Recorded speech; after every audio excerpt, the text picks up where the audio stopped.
jucat incredibil, iar Pădulea a recuperat și cu un șut fabulos l-a învins pe Boboșa, apoi Farla.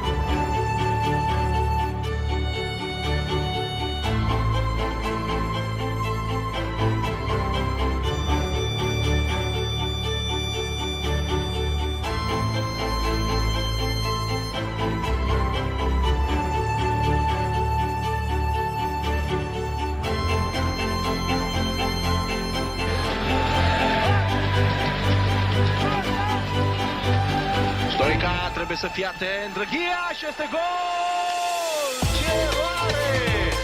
Ce eroare de partea rapidiștilor! Gol înscris de Ivan!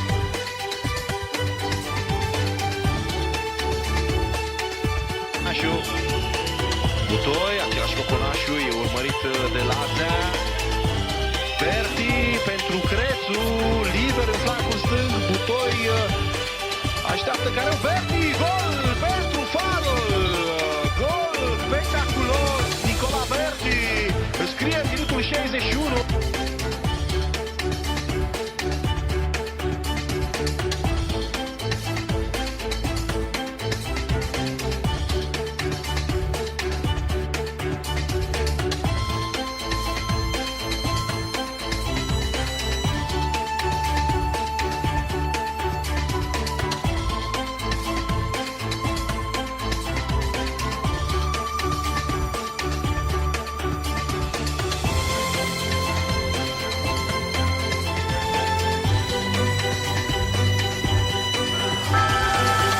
Steaua n-a mai învins aici la Constanța la o diferență de 3 goluri. Ce gol!